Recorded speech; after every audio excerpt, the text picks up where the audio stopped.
Assalamualaikum warahmatullahi wabarakatuh. Halo semuanya teman-teman, selamat siang, selamat datang kembali di channel kesayangan kita, channel Ilo Entry, dan masih bersama saya Ilo, dimanapun teman-teman berada. Semoga teman-teman selalu dalam keadaan sehat walafiat tanpa kekurangan satu apapun dan dimurahkan rezekinya. Amin amin ya robbal alamin. Doa terbaik untuk teman-teman semua ya. Dan pada kesempatan yang baik ini, saya akan membawakan satu kisah dari Mas Untung Prasetyo. Kisah Warijan. Waduh, kisah Warijan dalam menjalani laku lampanya, yang mana di sini Warijan di episode terakhir terjebak, teman-teman ya. Terjebak di dalam lingkaran Paseban Karsa, di mana di sini lingkaran ini dipimpin oleh Eyang Sarpajaya dengan bersama antek-anteknya. Waduh, sampai diangkat anak lagi Warijan ya kan. Waduh, ngeri banget, jadi anak bontot ya. Dan pada episode kali ini, waduh, Ki Condrowongso akhirnya datang nih setelah dia berkelana ke Lembah Segoro Geni. Pulang dari sana, dia langsung nyariin Warijan. Dan bagaimanakah aksi dari Ki Condrowongso dalam upaya menyelamatkan Warijan? Oke, sebelum kita masuk ke dalam kisahnya, buat teman-teman yang mungkin belum subscribe channel Ilo Entry, bisa diklik dulu tombol subscribe-nya, jangan lupa lonceng notifikasinya juga dinyalakan agar teman-teman selalu mendapatkan notifikasi dari konten-konten yang akan kami upload selanjutnya. Dan untuk channel Ilo Entry kami upload setiap hari teman-teman, setiap siang jam 12 siang waktu Indonesia bagian Barat. Oke, nggak pakai berlama-lama lagi. Pasti udah gak sabaran kan untuk masuk ke dalam kisahnya. Kita langsung saja masuk ke dalam kisahnya. Dari halaman belakang rumah Bang Ilo, kita menuju ke Jawa Tengah.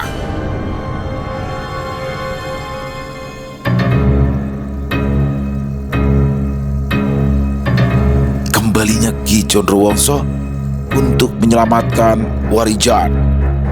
Kisah Warijan.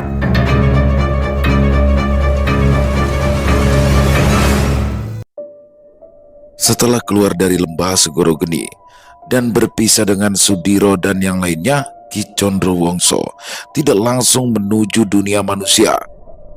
Tubuhnya yang masih menyimpan lelah dari pertarungan besar itu memang terlihat lemah, namun pikirannya kembali tertuju pada sebuah gelombang energi yang menembus jiwanya dan memanggil namanya. Dia mengenal gelombang itu dengan baik. Sebuah energi yang tenang, berwibawa, namun menyimpan kegelisahan besar. Dalam sekejap, Ki Condrowongso menghilang dari tempatnya berdiri, melintas di antara celah-celah ruang gaib, hingga akhirnya tiba di sebuah dimensi lain yang penuh ketenangan.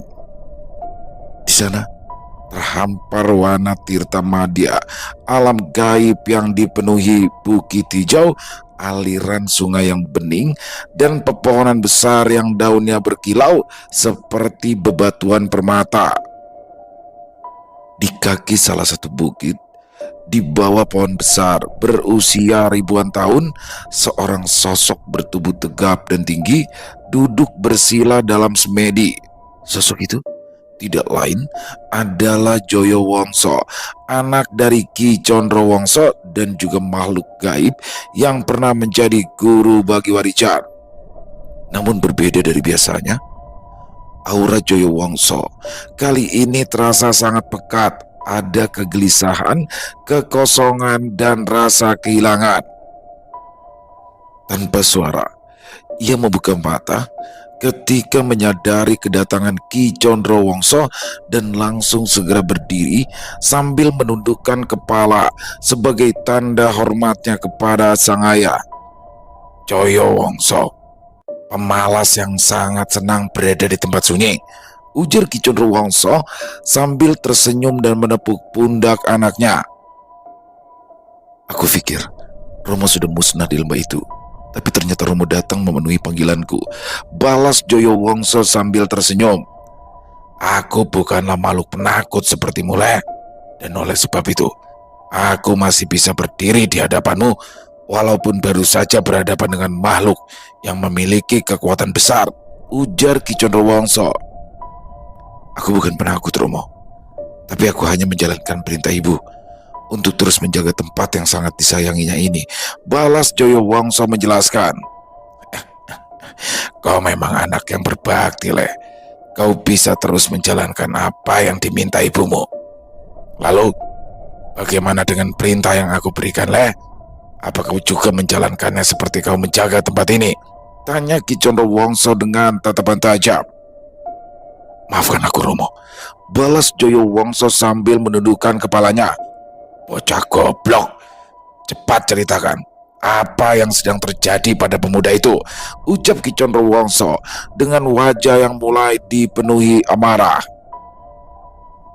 Dalam keteduhan Wana Tirta Madya, Joyo Wongso berdiri di hadapan Ki Condro Wongso tanpa berani mengangkat wajah.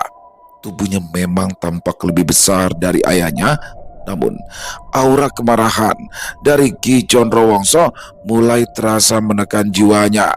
Dengan perlahan, ia memulai penjelasannya sambil menahan setiap getar dalam sukmanya. Ia menceritakan bagaimana ia mengikuti jejak Warijan dari kejauhan dan merasa bangga melihat keteduhan pemuda itu dalam menghadapi berbagai macam permasalahan yang ditemui pada laku lampahnya. Warijan terlihat keras, teguh, dan suci dalam kehendaknya. Namun, semua itu runtuh ketika ia memasuki sebuah hutan yang dijaga oleh banyak makhluk gaib dan juga manusia bersenjata tajam yang kehendaknya telah dikendalikan. Pada awalnya, dia mengira bisa membantu Warijan dengan menanamkan ajian Wisang Resi di dalam tubuhnya dan memintanya untuk menyerah pada sosok lelaki tua yang memiliki kesaktian tinggi itu agar dia selamat.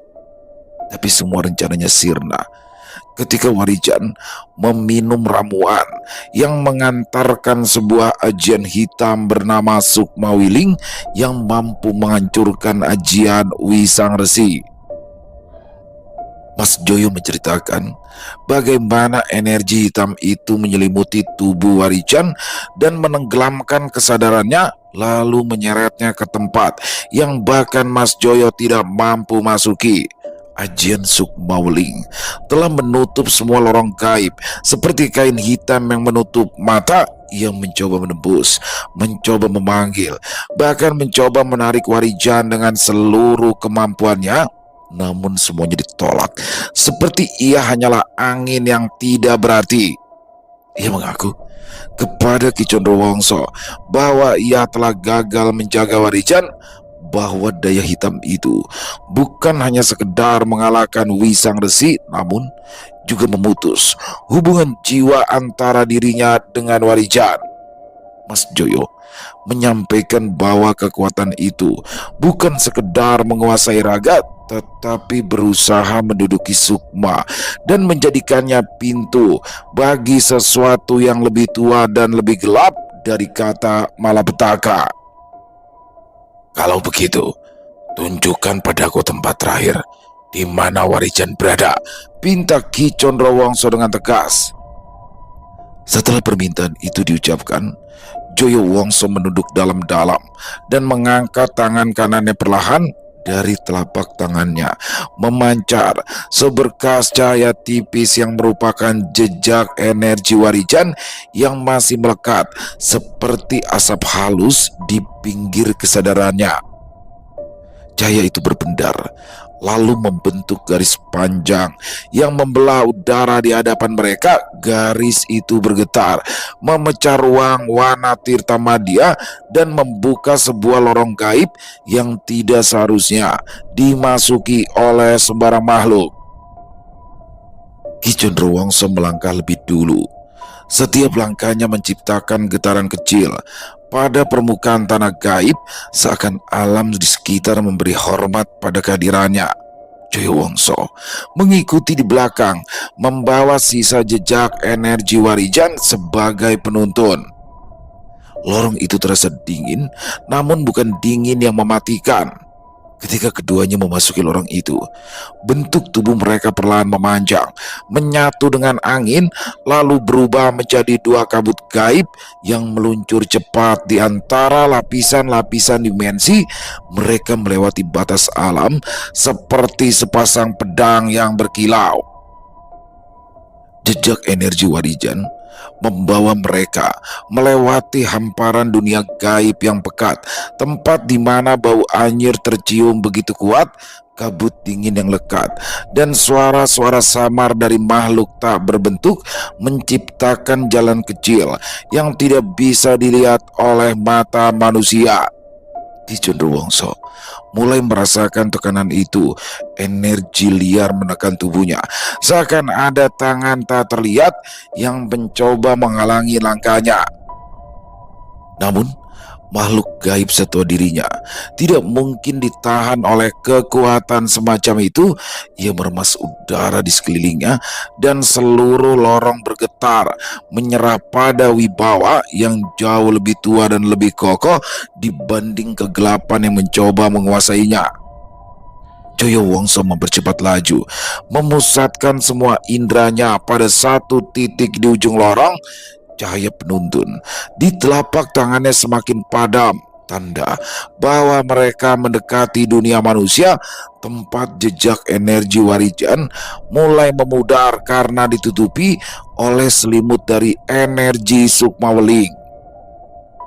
Dan setelah beberapa saat, kedua sosok makhluk gaib itu meluncur keluar dari kegelapan dan menjejakkan kaki di tanah dunia manusia. Angin dingin malam menyambut mereka. Aroma lembab, dedaunan basah, dan suara serangga malam mengalun pelan. Semua menandai bahwa mereka telah memasuki wilayah yang tidak lagi sepenuhnya aman. Di tempat inilah terakhir kali Warijan memanggilku melalui mustika galih Kelor Romo, ujar Joyo-Wongso memecah keningan malam.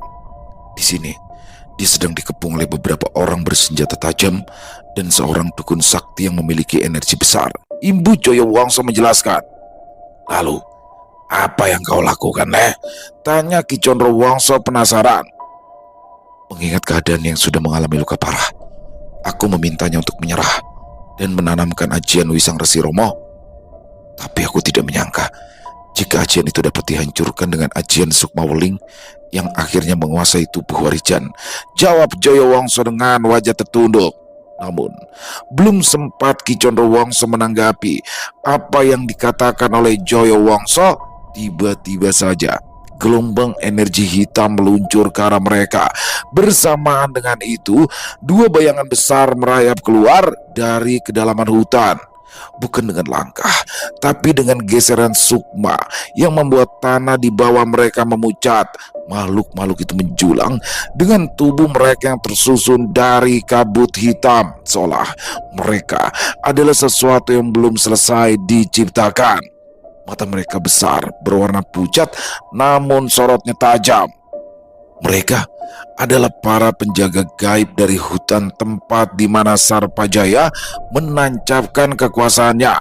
Makhluk dengan kekuatan besar yang bertugas menutup jalur bagi siapapun yang mencoba mendekati pusat kegelapan dari Paseban Karsa. Dalam sekejap, kedua makhluk itu merentangkan tubuh, memanjang seperti selimut kegelapan yang turun dari langit tanpa peringatan. Gelombang energi hitam yang sangat padat meledak dari tubuh mereka, menekan udara, menekan tanah. Gelombang itu menghantam Ki Condrowongso dan Joyo-Wongso bersamaan, menciptakan getaran besar. Sekarang pergilah, Leh. Kembalilah ke Wanatirta Madya. Aku tidak ingin kau terluka di tempat ini, ujar Ki Condrowongso dengan tenang. Tapi Romo, balas Joyo-Wongso yang sudah bersiap dengan kekuatannya. Kau tidak perlu mengkhawatirkan diriku, Leh, karena aku pernah berhadapan langsung dengan makhluk-makhluk yang kesaktiannya lebih tinggi dari dua makhluk peliharaan ini, ujar Ki Condrowongso sambil tersenyum. Kita akan menghadapinya bersama, Romo. Aku tidak ingin Romo menyebutku penakut hanya karena aku selalu berada di Wanatirta, balas Joyo-Wongso dengan tegas. Tugasmu sudah selesai, Joyo. Sekarang kembali ke tempatmu. Ini perintah, Joyo, bukan permintaan, pinta Ki Condrowongso. Aku yakin jika dari tempat ini aku bisa mencari di mana Warijan berada, imbunya sambil menganggukkan kepala. Tanpa ragu, Ki Condrowongso langsung memutar tongkat kayunya yang kini terlihat lebih pendek dari sebelumnya. Akan tetapi, kekuatan besar dari putaran tongkat itu membuat energi hitam yang menekan perlahan mulai hancur. "Apakah kau ingin melihat kekuatanku, Le?" tanya Ki Condrowongso yang membuat Joyo Wongso tersenyum. "Sepertinya begitu, Romo. Daripada aku kembali ke Tirta Madya, lebih baik aku melihat penguasa hutan Balatadu bertarung dengan makhluk-makhluk penjaga di tempat ini," balas Joyo Wongso yang seketika itu juga melesat pergi dan menjauh dari medan pertempuran. Begitu Joyo Wongso melesat pergi, tanah di bawah Ki Condrowongso mulai bergetar. Dua makhluk penjaga yang sejak tadi hanya menekan dengan hawa kegelapan kini bergerak lebih agresif. Tubuh mereka yang terbuat dari kabut hitam mengembang memanjang, berubah bentuk seperti kabut yang sedang murka. Dari rongga di tubuh mereka muncul aliran energi kelabu yang berputar cepat, membentuk pusaran kegelapan yang siap menelan apapun yang ada di hadapannya.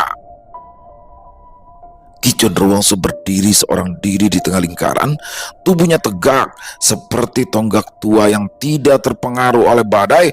Tongkat kayunya berhenti berputar, namun cahaya samar dari serpian energi yang terlepas darinya masih menari di udara, meninggalkan garis-garis tipis. Kekuatan gaibnya mulai menembus tanah, menciptakan gelombang halus yang merambat hingga ke akar-akar pepohonan di sekelilingnya.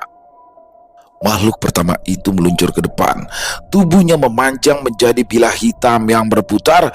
Setiap putaran memotong udara seperti pedang raksasa yang tak berbentuk. Hentakan energi itu menerjang Ki Condrowongso, membelah tanah di belakangnya dan meninggalkan bekas cakar yang menghitam.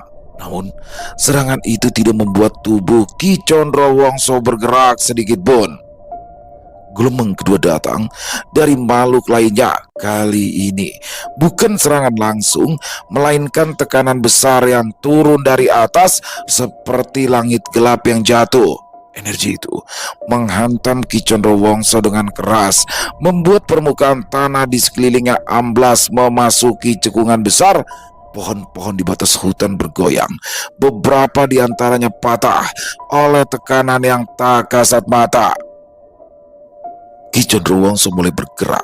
Gerakannya lambat pada awalnya, tetapi setiap langkahnya memecah tekanan hitam yang menyelimuti. Tongkat kayunya terangkat sedikit, namun udara di sekitarnya langsung pecah menjadi getaran-getaran tajam yang menembus tubuh makhluk penjaga itu. Makhluk pertama mengubah bentuknya lagi. Kali ini menjadi seperti rantai kabut yang hendak membelit tubuh Ki Condrowongso. Namun, sebelum rantai itu menyentuhnya, Ki Condrowongso mengentak tanah. Dengan ujung tongkat, ledakan cahaya halus menyebar dari bawah kakinya. Tidak keras, tidak mencolok, namun cukup untuk mematahkan jalinan kabut itu. Makhluk kedua mengerang tanpa suara. Tubuhnya menggulung kembali, membentuk bulatan besar layaknya bola api hitam. Dari pusat tubuhnya keluar semburan energi yang lebih pekat dan jauh lebih tua. Serangan itu meluncur cepat, namun Ki Condrowongso mengangkat tongkat kayunya tinggi ke udara. Tongkat itu memanjang sekejap, menyerap energi dari tubuh Ki Condrowongso, lalu menghantam tanah satu kali yang membuat ruang di depan makhluk itu terbelah. Retakan halus terbentuk di udara, seperti kaca yang mulai retak oleh tekanan dalam. Dari retakan itu mengalir keluar semacam hisapan kuat yang menarik energi hitam makhluk penjaga tersebut. Pusaran itu menelan sebagian besar serangan sebelum Ki Condrowongso mengembalikan tongkatnya ke bentuk semula. Makhluk pertama mencoba menyerang kembali, namun Ki Condrowongso sudah bergerak mendahului. Dia melesat ke depan secepat kilat, dan dalam sekejap tongkat kayunya menyentuh titik di tengah tubuh makhluk itu. Titik yang tidak terlihat oleh mata manusia. Titik itu seperti simpul energi yang menjaga bentuk. Sentuhan kecil itu seperti tidak bertenaga, namun sudah cukup membuat makhluk gaib itu mengembang dan pecah dalam keheningan, lalu lenyap menjadi debu hitam yang terlempar oleh angin malam. Makhluk kedua meronta hebat, merasakan ikatan dengan kawannya terputus begitu saja. Tubuhnya memanjang ke segala arah, membentuk ribuan cabang kabut yang menukik ke arah Ki Condrowongso. Serangan itu liar dan tidak teratur. Ki Condrowongso melangkah sekali lagi. Tongkat kayunya diputar perlahan, namun dari putaran itu muncul pusaran angin halus yang menelan semua cabang kabut yang menyerang. Cabang-cabang kabut itu lebur, melayang ke udara bagai serpihan kecil yang tidak lagi memiliki bentuk. Makhluk penjaga itu akhirnya menyusut. Tubuhnya mengecil dari gumpalan hitam raksasa menjadi sosok kabut tipis yang bergetar. Dengan hilangnya kekuatan utama, ia terguling mundur, kehilangan bentuk, kehilangan arah hingga akhirnya tercerai dan menghilang ke dalam gelap hutan. Ketika semua berakhir, keheningan kembali. Ki Condrowongso berdiri di tengah lingkaran tanah yang terbelah, dikelilingi oleh puing-puing energi yang pelan-pelan menghilang seperti asap. Dia menunduk sejenak, merasakan aliran halus yang tersisa dari energi murni Warijan. Jejak itu tak lagi samar dan tidak jauh dari tempatnya berada. Panjenengan memang makhluk sakti yang sangat kuat, Romo, ujar Joyowongso yang kembali berada di samping Ki Condrowongso. Kau tidak perlu memujiku, makhluk bodoh, balas Ki Condro sambil mengetukkan tongkat kayunya ke arah kepala Joyowongso. Sekarang coba kau telusuri sisa energi murni milik Warijan, imbunya lagi dengan wajah geram. Aku sudah tahu, Romo. Sekarang ikuti aku, balas Joyowongso yang langsung melesat pergi. Tanpa menunggu, Ki Condrowongso pun ikut melesat menuju ke sebuah kawasan yang tidak pernah dilalui makhluk biasa. Hutan itu diam, pekat, terbungkus hawa dingin, seolah kehidupan di dalamnya telah ditelan oleh sesuatu. Dan di tengah-tengah kepekatan tersebut, berdirilah sebuah rumah panggung yang retak pada banyak sisinya.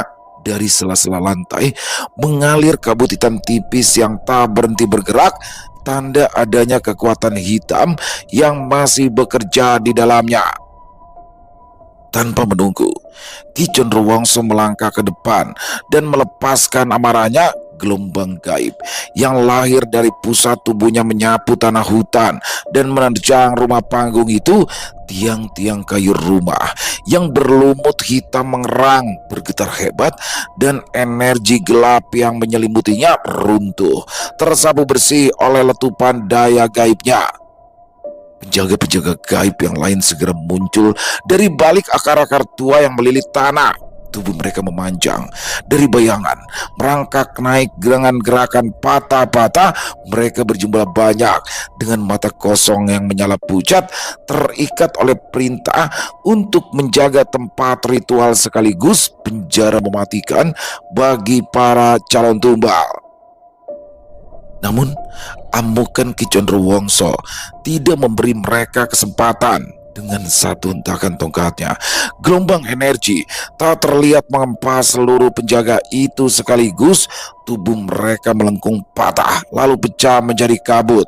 Sisa-sisa kekuatan rumah panggung runtuh bersamaan dengan tumbangnya seluruh penjaga gaib rendahan itu. Namun, dari balik keruntuhan kabut muncul 4 sosok lain yang lebih padat, lebih besar, dan lebih tua dari penjaga sebelumnya. Mereka tidak terbentuk dari kabut semata, tetapi dari energi-energi yang memiliki kekuatan besar. Tubuh mereka tinggi dengan wajah-wajah yang terlihat sangat mengerikan. 4 makhluk sakti itu berdiri membentuk pagar, mengurung Ki Condrowongso dan Joyowongso dalam lingkaran sempit. Udara di sekitar mereka berubah padat, seperti ditarik oleh tekanan besar. Tanah bergetar, pepohonan menunduk, Jejak murni Warijan masih terasa jelas di balik rumah panggung itu, namun kini terhalang oleh keempat sosok penjaga gaib yang menjadi benteng terakhir dari tempat persembunyian calon tumbal Sarpajaya. Ki Condrowongso maju selangkah, dan hutan tempat mereka berada itu merespon dengan retakan halus di udara. Tongkat kayunya terangkat perlahan, menandai bahwa amarahnya belum reda. Joyo berdiri di belakang, bersiap untuk bertarung dalam diam. Keempat makhluk itu bergerak serempak, memperlihatkan kekuatan mereka yang jauh lebih besar. Gelombang energi tebal turun dari langit, menghimpit tanah dan menjebak Ki Condrowongso serta Joyowongso dalam tekanan luar biasa. Namun, inilah medan yang ditunggu oleh Ki Condrowongso, medan yang memanggil naluri lamanya sebagai makhluk gaib yang tak mudah ditundukkan. Keheningan hutan pecah seketika saat keempat makhluk sakti itu melesatkan energi hitam ke arah Ki Condrowongso.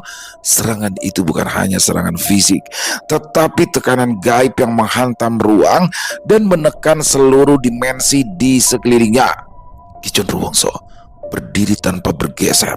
Tongkat kayunya berputar lambat, namun putaran itu melahirkan pusaran kecil yang mengoyak udara. Ketika serangan pertama menghantam, pusaran itu meledak, merobek bayangan-bayangan tajam. Namun dua makhluk lain menembus celah serpian, menerjangnya dengan tenaga yang cukup besar. Ki Condrowongso mengangkat tongkatnya, menghentikan dua serangan itu dengan satu gerakan.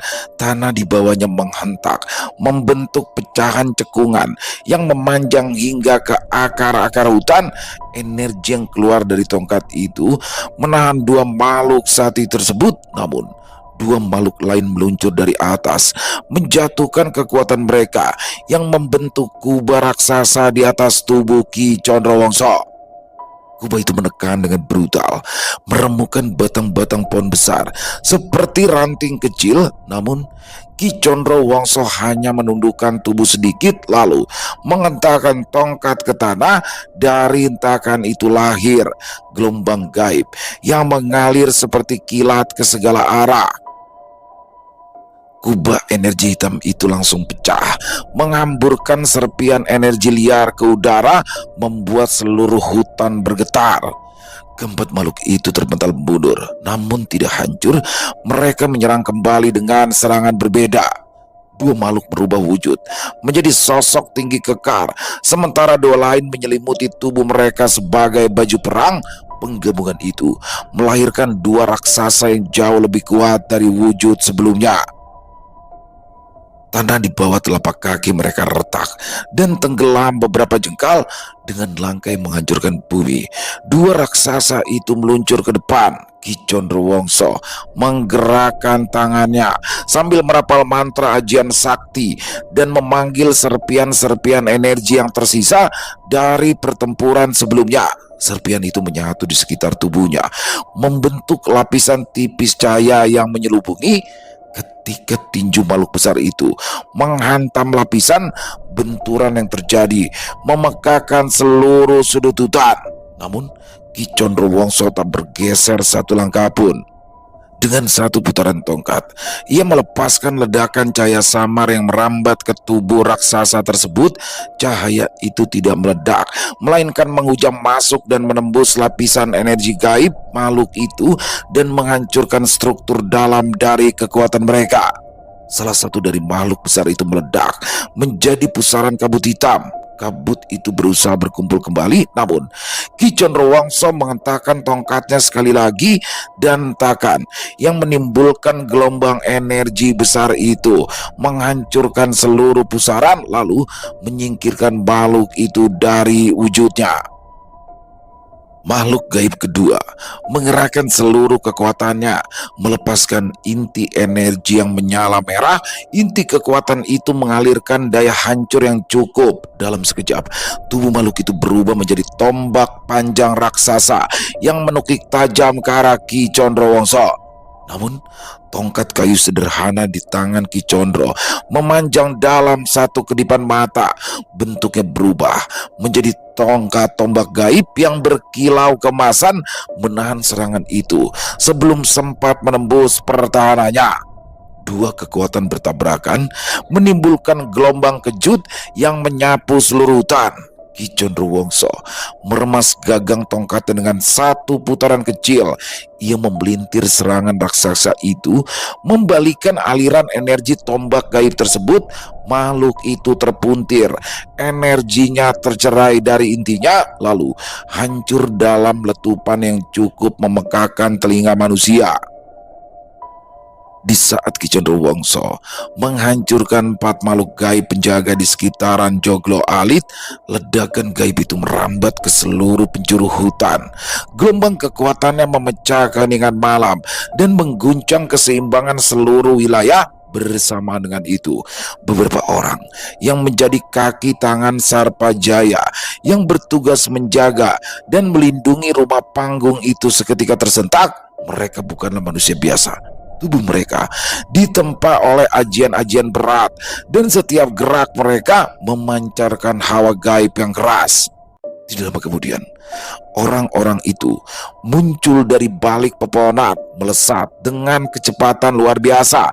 Pakaian mereka bergetar oleh tekanan tenaga dalam, sementara tanah di bawah pijakan mereka retak. Mereka segera melihat Joyowongso yang berdiri tak jauh dari Ki Condrowongso, sosok makhluk gaib muda yang aura kekuatannya masih membara. Tanpa menunggu, keenam orang itu mengangkat tangan, lalu menyebar dan membentuk formasi untuk mengepung Joyowongso. Otot-otot mereka menegang, garis wajah mereka memadat, dan ilmu ajian tingkat tinggi yang mereka kuasai mulai bangkit seperti badai yang disulut dari pusat tubuh.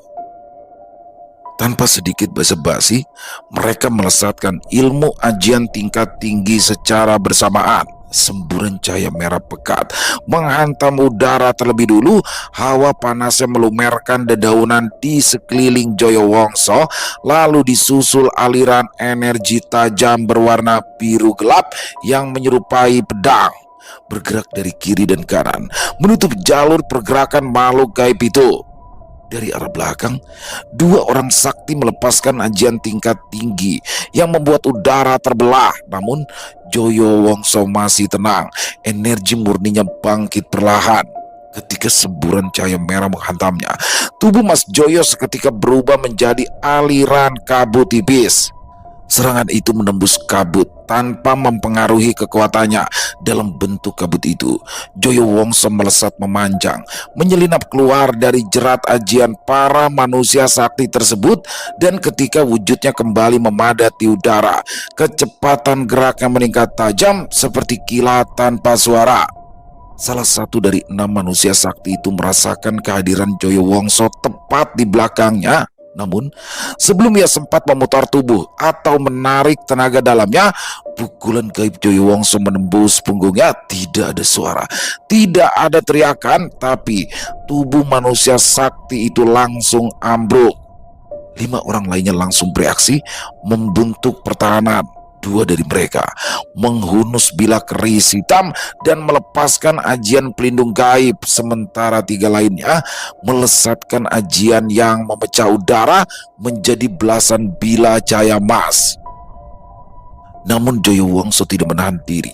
Ia melesat ke depan, menghantam dinding hitam itu dengan kedua telapak tangannya. Benturan itu tidak menimbulkan cahaya keras, tetapi menghasilkan retakan gaib yang menyebar cepat pada permukaan pelindung gaib. Dan dalam beberapa detik berikutnya, energi pelindung itu pecah, lalu meledak menjadi serpihan energi. Ledakan itu menghantam 2 manusia sakti yang membangun pagar pelindung gaib tersebut.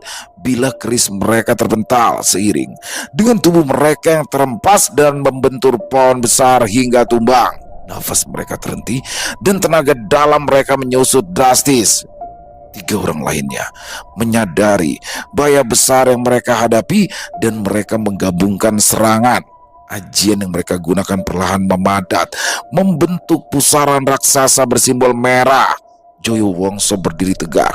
Tubuhnya memadat sempurna. Ia menurunkan pusat energinya ke dalam tanah, seperti akar gaib yang menembus bumi dan membangkitkan kekuatan yang sangat jarang ia gunakan. Dalam hitungan detik, auranya meledak.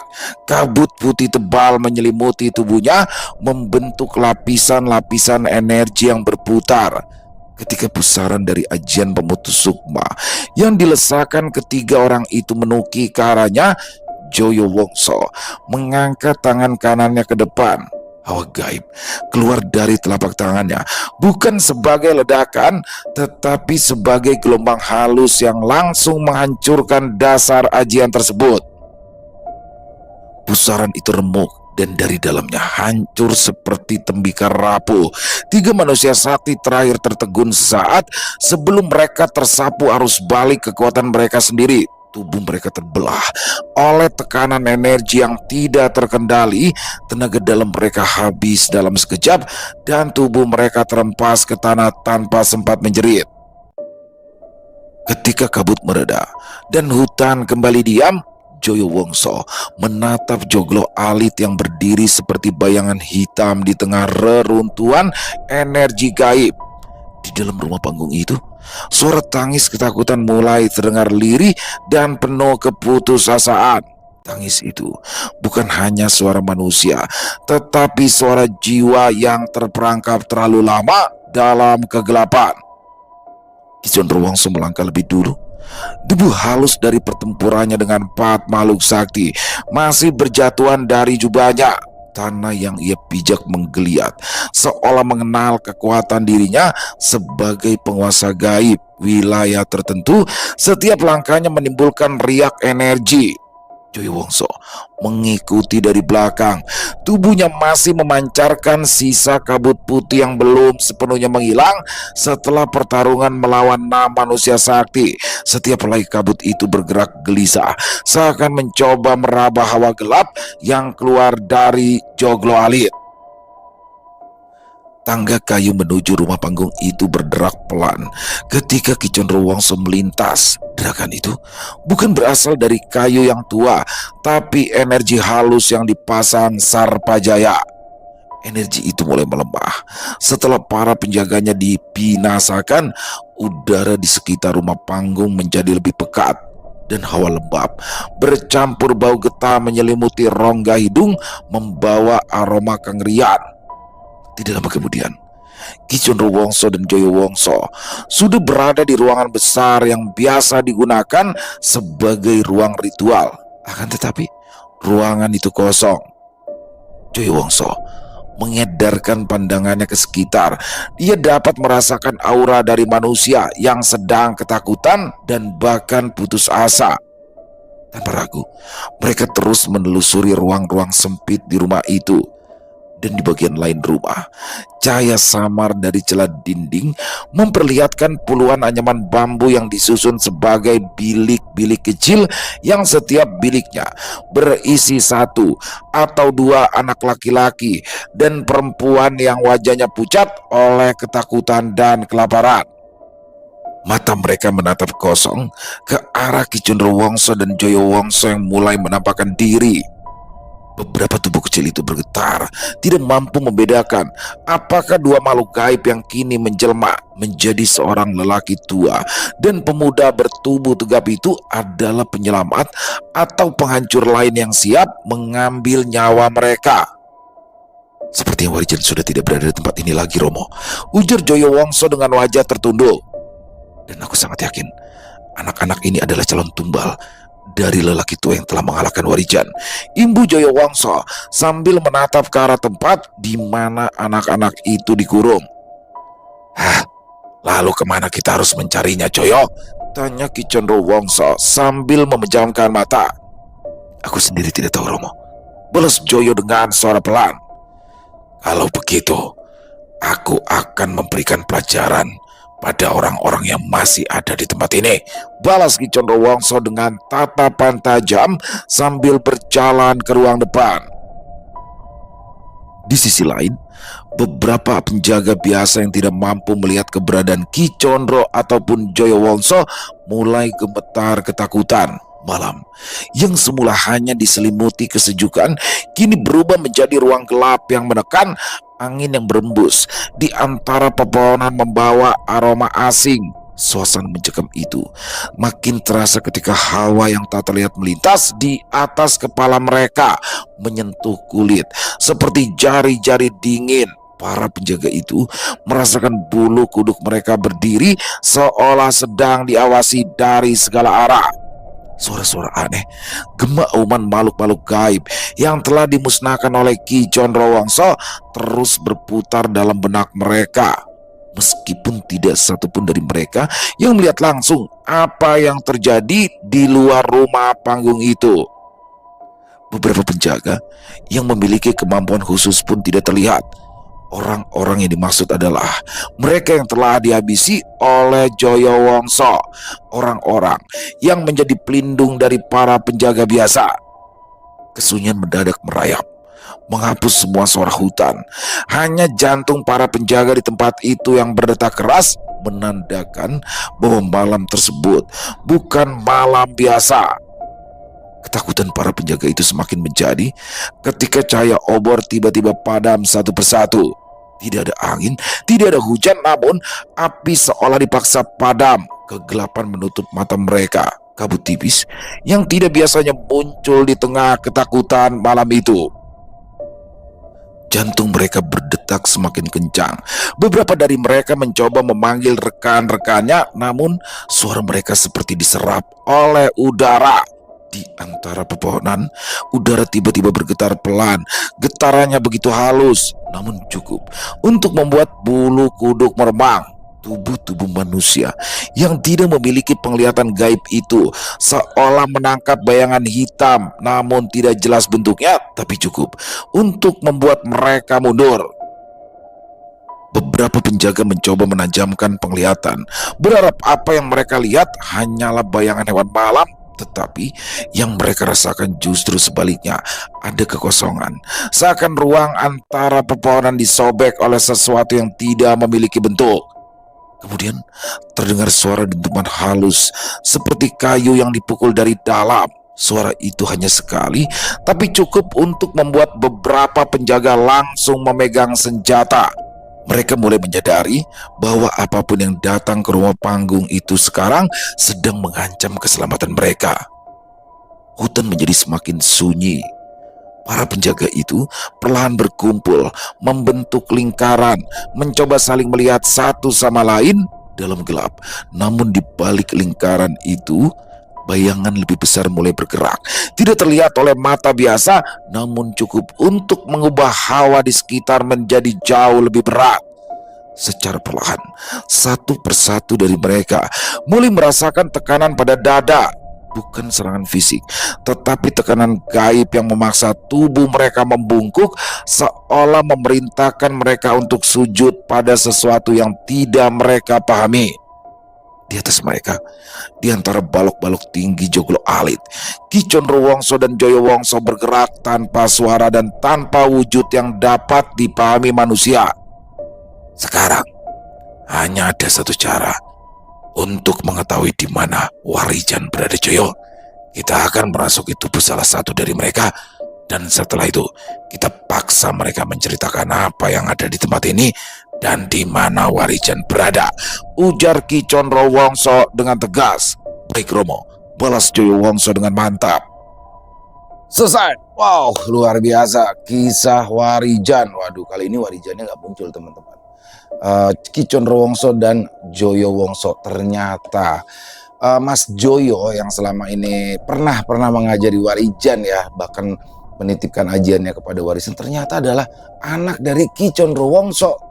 Ternyata nama panjangnya adalah Joyo Wongso. Waduh, ini baru tahu nih di episode ini kalau ternyata Mas Joyo ini adalah anak dari Ki Condrowongso. Berarti Mas Joyo ini bukan manusia, teman-teman ya. Pastinya makhluk gaib seperti Ki Condrowongso, tapi baik. Dan bagaimana di sini diomelin dia tuh sama Ki Condrowongso. Kesel Ki Condrowongso karena udah dititipin tuh. Jadi Ki Condrowongso ternyata diam-diam ketika dia sedang berkelana di Lembah Segorogeni udah nitipin nih Warijan sama si Joyo Wongso. Tapi ternyata Joyo Wongso gagal melindungi Warijan hingga Warijan akhirnya terjebak di dalam lingkaran Paseban Karsa pimpinan Ki Sarpajaya. Waduh, habis nih bakalan nih diacak-acak sama Ki Condrowongso ya kan. Tapi kalau bicara jujur ya, nih jujur dari saya pribadi ya, saya lebih suka kisah Warijan kayak sebelumnya deh, yang satu episode itu satu konflik selesai. Kalau saya pribadi ya, kalau menurut saya kalau yang berseri-seri lebih baik Sudiro aja lah sama Satrio ya. Kalau Warijan tuh di awal kisahnya kan sampai terakhir sebelum di Paseban Karsa ini kan dia jalan ada masalah diselesain, jalan lagi ada masalah diselesain. Kalau saya pribadi sih lebih sukanya seperti itu, tapi nggak tahu deh, teman-teman juga mungkin punya ini sendiri masing-masing ya, punya kesukaan masing-masing ya. Tapi overall apapun itu kisah Warijan tetap keren banget karena sudah dari awal saya membawakan kisah Warijan. Terima kasih kepada Mas Untung Prasetyo atas kisahnya yang luar biasa. Ditunggu lagi untuk kisah-kisah Warijan selanjutnya, dan semoga kisah barusan bisa menghibur teman-teman semua para pecinta penikmat horor misteri, lebih khususnya lagi kepada para subscriber dari channel Ilo Entry.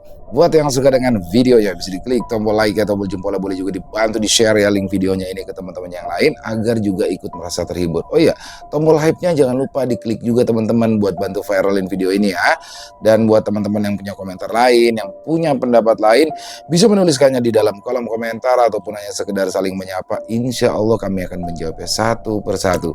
Di akhir kata saya mengucapkan permohonan maaf apabila mungkin dalam pembawaan kisahnya barusan ada kata-kata saya yang salah ataupun ada kata-kata saya mungkin yang kurang berkenan. Saya mohon dibukakan pintu maaf yang seluas-luasnya. Sampai berjumpa lagi di konten-konten kami selanjutnya. Masih bersama saya Ilo di channel Ilo Entry. Salam sehat sukses selalu untuk kita semua. Wassalamualaikum warahmatullahi wabarakatuh.